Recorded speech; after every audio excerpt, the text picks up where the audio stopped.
Bonjour, Soumiane Amenksous, je suis sociologue. J'ai le plaisir aujourd'hui de partager avec vous une réflexion sur la situation que nous vivons actuellement. J'ai choisi de lire un texte parce que j'ai conscience du fait qu'aujourd'hui, beaucoup parmi vous préfèrent les audios, les vidéos que les textes écrits. Donc, je vais vous entretenir sur la façon avec laquelle nous avons vécu ce confinement et comment on peut le vivre sereinement. Bien, donc la pandémie est tombée comme un couperet. Nous vivions libres, insouciants, inconscients aussi de la valeur de cette liberté que nous avions. Subitement, tous nos repères se sont écroulés, comme sous l'effet d'une bombe, ils ont explosé. La décision du confinement s'est imposée. Nous voilà donc enfermés chez nous, comme nous ne l'avions jamais été et comme nous ne l'avions jamais imaginé, même dans les pires des cauchemars. Et ouais, ça va être la panique à bord. L'être humain trouve son équilibre dans la stabilité. Tout changement le trouble, le perturbe, a fortiori un changement brutal avec une menace d'un virus pouvant être mortel. La raison, c'est-à-dire la raison, et notre sens de la logique s'embrouillent et nos émotions prennent le dessus. C'est le chaos, c'est ce qu'on appelle le fitna. Nous sommes alors aspirés par un tourbillon. Nous sommes projetés dans une série d'étapes qui constituent une courbe qu'on appelle la courbe du deuil ou la courbe du changement d'après Kubler-Ross. La courbe du changement est un processus naturel par lequel passe l'être humain lorsqu'il subit un changement brutal, que ce soit dans sa vie professionnelle ou sa vie privée. En comprendre les phases permet de passer ces étapes avec moins de souffrance. Il y a deux étapes dans la courbe. Une première qui est descendante, celle de la résistance au changement, des attitudes négatives, du refus de se projeter dans un futur effrayant et s'accrocher à un passé qui est plus sécurisant. La deuxième étape, c'est celle de la courbe qui va remonter, une courbe ascendante, et la personne va enfin se tourner vers le futur et commence à s'adapter un petit peu au changement. Donc, il y a 8 étapes dans cette courbe, on va les voir une par une. La première étape, c'est l'étape de déni, la négation. Quand on a appris qu'il y a cette pandémie, etc., on n'arrivait pas à y croire, on pensait que les États et les scientifiques exagèrent, on doutait, donc bref, on refusait cette réalité. Ensuite, on est passé à l'étape 2, qui est l'étape de la colère, de la rage. On prend conscience, on a pris conscience que c'est une dure réalité.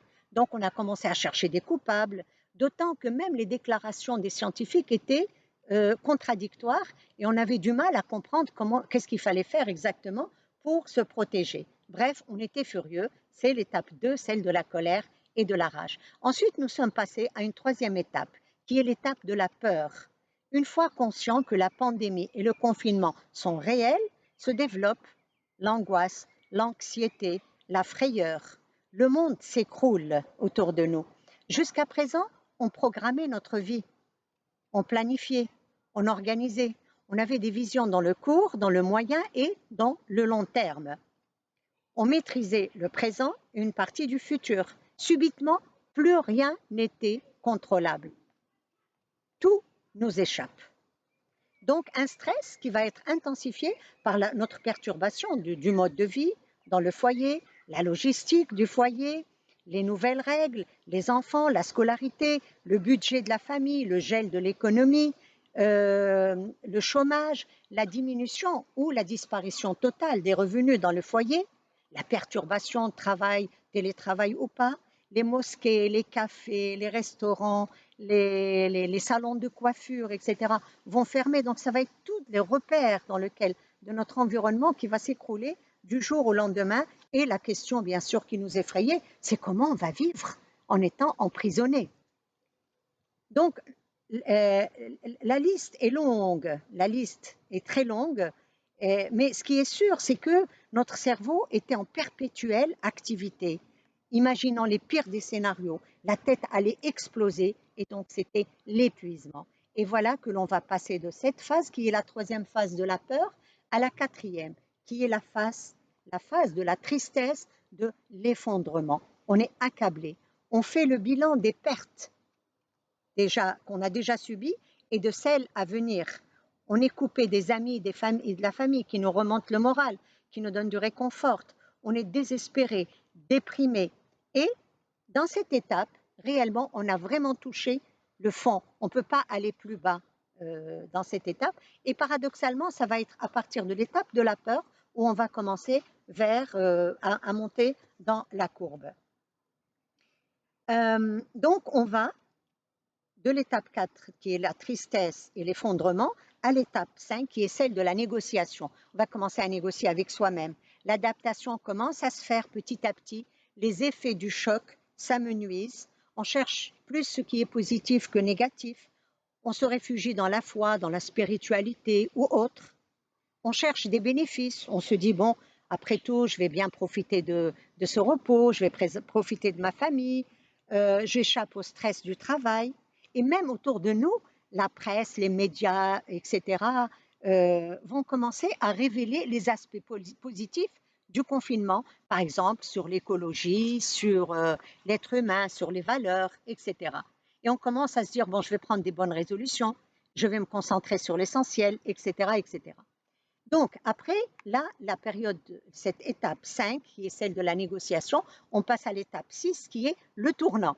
On prend un nouveau virage, la courbe commence à remonter et le moral avec. On se détache du passé pour vivre le moment présent en pleine conscience et pour affronter aussi le futur avec un petit peu plus de courage.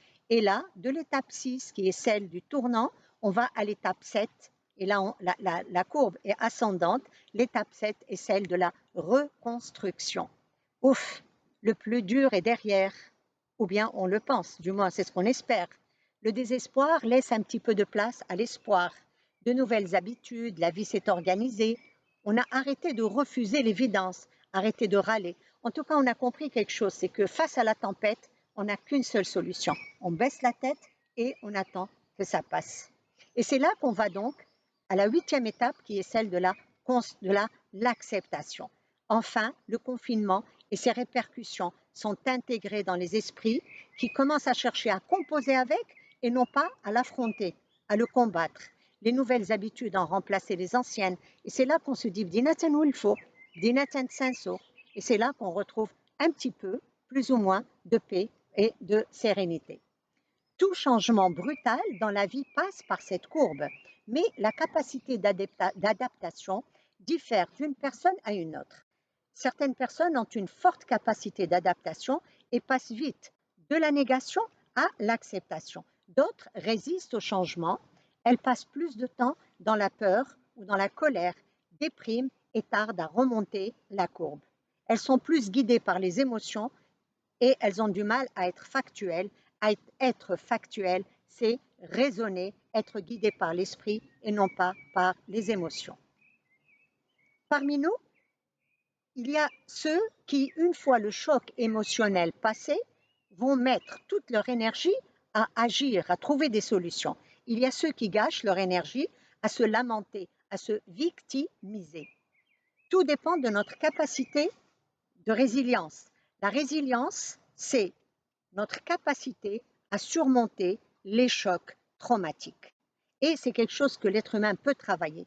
Quand on en est conscient, on fait un travail sur soi pour essayer de maîtriser ses émotions, c'est-à-dire notre inconscient, et de fonctionner avec l'esprit de façon factuelle, c'est-à-dire par le conscient. C'est-à-dire,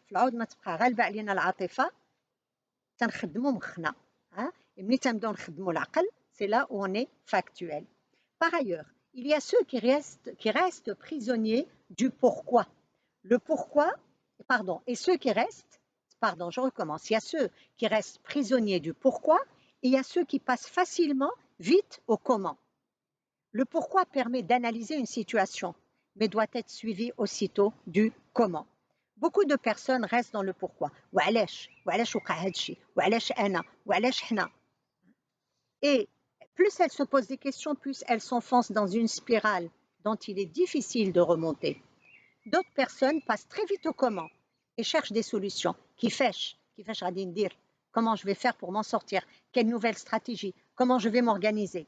Face au même problème, une personne peut être anéantie alors qu'une autre paraît indifférente. On lui dit alors, tu es forte, tu es solide, tu as de la chance, rien ne te touche, tu ne prends rien au sérieux. Ou alors on lui dit, Wallah, ma indak nafs. En fait, ces personnes agissent et refusent de se lamenter. Elles sont dans l'action, elles agissent de façon factuelle et refusent d'être dans les gémissements. Stephen Covey nous parle du principe du 90-10. Très intéressant parce que ça peut être appliqué à toute la vie. Quand un choc arrive, 10% de ce choc ne dépend pas de nous, on le subit. Par contre, la suite, les 90%, vont dépendre de la façon avec laquelle on va agir. La pandémie, le confinement sont arrivés, 10%, ce sont les 10% qui ne dépendent pas de nous, on les subit. Par contre, les 90% qui vont suivre vont dépendre de notre capacité à gérer de façon factuelle, à gérer cette situation, de notre capacité d'adaptation et notre capacité à sauvegarder notre bien-être. Face au confinement, il y a des personnes presque sereines et d'autres qui dépriment. Les premières maîtrisent les 90%, d'autres elles maîtrisent les 90%, elles trouvent des solutions pour innover, pour lutter contre la routine, contre l'ennui. Elles cherchent des sources de satisfaction même très très simples. Les autres dramatisent, montent des scénarios catastrophes, gémissent, se lamentent, ressassent tout le temps le problème, tout le temps elles sont là à remuer le couteau dans la plaie. Donc, ce sont des personnes qui restent emprisonnées dans la phase de la colère et qui n'arrivent pas à monter la courbe pour aller vers l'acceptation. Ces personnes, même si elles échappent à la contamination par le virus, elles vont sortir du confinement avec une santé mentale et physique très fragile. Le niveau socio-économique n'a pas tellement d'incidence sur notre capacité d'adaptation. On peut trouver une personne qui vit dans la précarité extrême, dans le chômage, qui vit dans un espace très réduit où les membres de la famille sont nombreux, donc une forte densité, et elle peut être sereine. C'est une personne qui va se dire, bon, alhamdoulilah, et en fait, c'est ça, sabr. Être factuel, c'est sabr, travailler sur sabr. Une autre personne peut être dans l'aisance, mais passer sa journée à souffrir, à faire souffrir sa famille, être en colère et toute sa journée à se lamenter, ou toute sa journée tête de ouzaf ou une guerre. Et attention au langage, aux mots que l'on utilise, très très important pour parler d'une situation. Les mots déterminent notre relation au problème. Elles déterminent notre adaptation. Les mots impactent notre bien-être. Si on s'exprime négativement, on ronge notre morale et le moral de ceux qui nous entourent. Je vous donne quelques exemples par rapport aux gens, comment ils s'expriment par rapport à cette situation. Tfou, yikh, ala musiba, lui الكحل, كارثة هذه, هذا هو الجحيم, جهنم هذه. Imaginez toutes les ondes négatives et le poids négatif de ces mots sur les personnes qui les entendent et sur les personnes qui les prononcent elles-mêmes. Ça me fait penser à un homme qui a dû annuler sa cérémonie de mariage parce qu'elle tombait en plein déconfinement, et il m'a écrit un message où il disait énormément de mots très négatifs, et entre autres, ana zourbi, ana sgar, ana menhous, ana koubi. Imaginez l'impact de ces mots sur lui et sur moi-même qui les ai reçus, toutes ces ondes négatives qu'il dégage sur lui-même et autour de lui. Et j'ai fini par lui dire, écoute, c'est vrai que c'est un drame, mais il y a pire. Il y a des gens qui meurent maintenant. Il y a des milliers de gens qui meurent à travers le monde. Toi et ta femme, alhamdoulilah, vous êtes en bonne santé. Vous pouvez récupérer. Si vous êtes vivant, vous êtes en bonne santé. Vous avez le temps de récupérer. Et si vous n'arrivez pas à récupérer la cérémonie de mariage, il y a pire que ça dans la vie. Ce qui compte, c'est qu'on reste en bonne santé et qu'on reste en vie. Donc, la situation est la même selon que l'on parle positivement ou négativement. Mais en parler négativement augmente la souffrance, l'évoquer positivement allège notre souffrance. Donc, restons positifs et arrêtons surtout de voir toutes les émissions qui parlent du Covid-19. Il n'y a rien de mieux pour vous plonger dans une mélancolie dévastatrice. Donc, offrons-nous de la joie, offrons-nous du plaisir, offrons-nous de la joie et du plaisir et offrons-en aux personnes avec lesquelles on vit. Se faire plaisir. La bonne humeur et le bien-être dépendent d'un équilibre.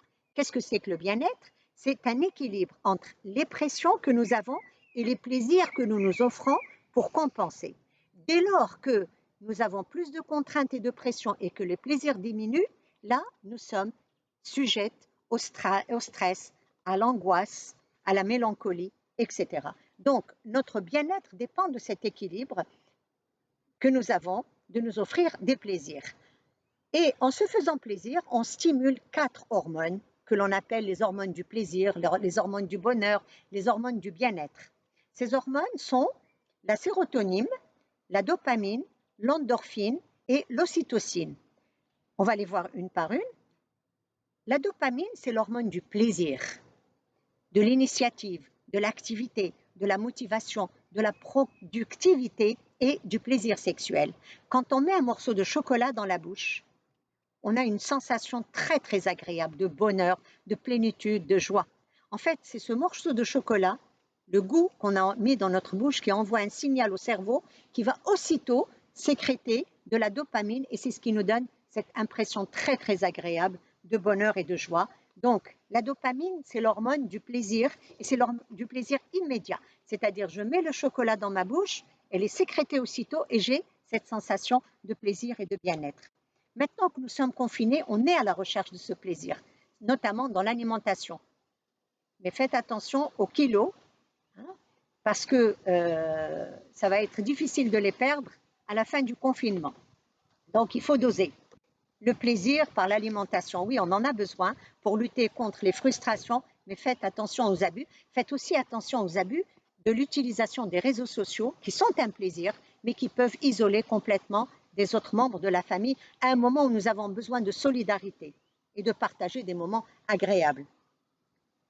La carence en dopamine entraîne l'énervement, la démotivation, l'agressivité. Comment on peut stimuler donc la dopamine? Par le sport, les activités créatives, la méditation, la musique, etc. Maintenant, on va voir la sérotonine qui est l'hormone de la bonne humeur. Elle contrôle l'appétit, agit sur la bonne humeur, la qualité du sommeil, la mémoire, l'apprentissage, le plaisir sexuel. La carence en sérotonine peut conduire à la dépression nerveuse, à la mélancolie, à la perte du goût de vivre. Comment stimuler la sérotonine? Eh bien, en s'hydratant, en buvant de l'eau, il n'y a pas mieux, de l'eau pure, il n'y a pas mieux que ça, en faisant du sport, en ayant des activités sociales avec les gens qu'on aime, en discutant, en riant, en partageant avec les gens qu'on aime. Il faut aussi s'exposer au soleil. Et attention, en ce moment qu'on est confiné, faites très attention à vous exposer à la lumière du jour, autant que possible et au soleil, quand on a la chance, parce que malheureusement, tous les Marocains n'ont pas cette chance de s'exposer au soleil, surtout ceux qui vivent en milieu urbain.